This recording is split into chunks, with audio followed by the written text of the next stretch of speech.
Chrystus rażdżaється. Чесний газдо, прийшли ми вам зажелати, зо серця, зо щирого, was wszystkich pozdrowić.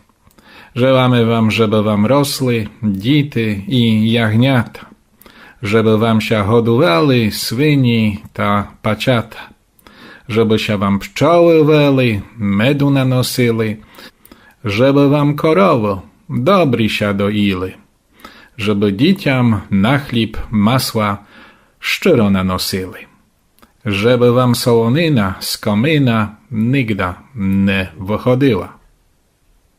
Winczuję wam, winczuję. Wszystko, co najlepsze na to Rіздво i na szczęśliwy nowy rok. Wszystkim słuchaczom Radia Lada żelam wszystkiego, co najlepsze. Od Radia LEM FM.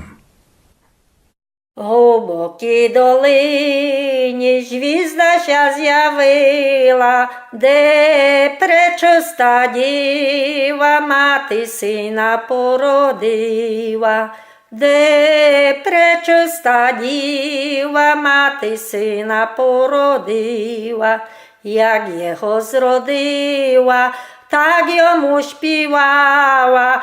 Лолай, лолай, мій синочку, а я буду спала. Лолай, лолай, мій синочку, а я буду спала.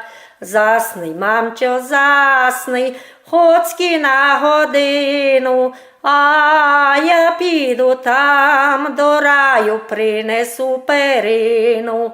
А я піду там до раю, принесу перину.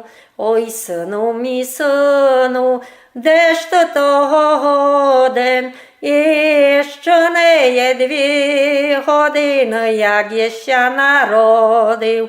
І що не є 2 години, як я ще народив.